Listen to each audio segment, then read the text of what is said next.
CPIM പുറത്താക്കിയ PK Sasi കൈപ്പത്തി ചിഹ്നത്തിൽ മത്സരിക്കും. നേരത്തെ സ്വതന്ത്ര ചിഹ്നത്തിൽ മത്സരിക്കുമെന്നാണ് അറിയിച്ചിരുന്നത്. സച്ചിൻ വള്ളിക്കാട് കൂടുതൽ വിവരങ്ങളുമായി ചേരുന്നു. സച്ചിൻ, കൈപ്പത്തി ചിഹ്നത്തിൽ തന്നെ, കോൺഗ്രസിന്റെ ചിഹ്നത്തിൽ തന്നെ മത്സരിക്കുകയാണ് PK ശശി. അപ്പോൾ എന്താണ് വിവരങ്ങൾ?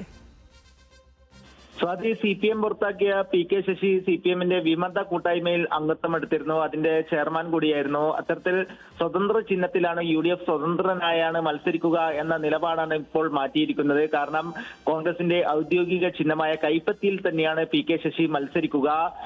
നാളെ ഒറ്റപ്പാലം സബ് കളക്ടർക്ക് PK ശശി നോമിനേഷൻ സമർപ്പിക്കുന്നുണ്ട്. അതിനു മുന്നോടിയായി തന്നെയാണ് കൈപ്പത്തി ചിഹ്നം തെരഞ്ഞെടുത്തത്. മറ്റ് ചിഹ്നങ്ങളിലെല്ലാം മത്സരിക്കുമെന്ന അഭ്യൂഹങ്ങൾ, സ്വതന്ത്ര സ്ഥാനാർത്ഥി എന്ന തരത്തിലുള്ള അഭ്യൂഹങ്ങൾക്കാണ് ഇപ്പോൾ വിരാമമായിരിക്കുന്നത്. എന്തായാലും കൈപ്പത്തി ചിഹ്നത്തിൽ PK ശശി മത്സരിക്കുമെന്ന് തീരുമാനിച്ചിരിക്കുകയാണ്. കൂടാതെ തന്നെ കഴിഞ്ഞ ദിവസങ്ങളിലെ കോൺഗ്രസ് അംഗത്വം മുൻ മുഖ്യമന്ത്രി VS അച്യുതാനന്ദന്റെ PA ആയിരുന്ന A സുരേഷും എടുത്തിരുന്നു. അതിനാൽ പാലക്കാട്ടെ CPMൽ നിന്നും പുറത്തായവരും അതേപോലെ തന്നെ CPM വിട്ടവരും ഒക്കെ കൈപ്പത്തി ചിഹ്നത്തിൽ കോൺഗ്രസിന്റെ ഔദ്യോഗിക സ്ഥാനാർത്ഥികളായി മത്സരിക്കുന്നു എന്നത് തന്നെയാണ് രാഷ്ട്രീയ പോരാട്ടങ്ങളെ ഏറെ കൗതുകകരമാക്കുന്നത്. സ്വാതി.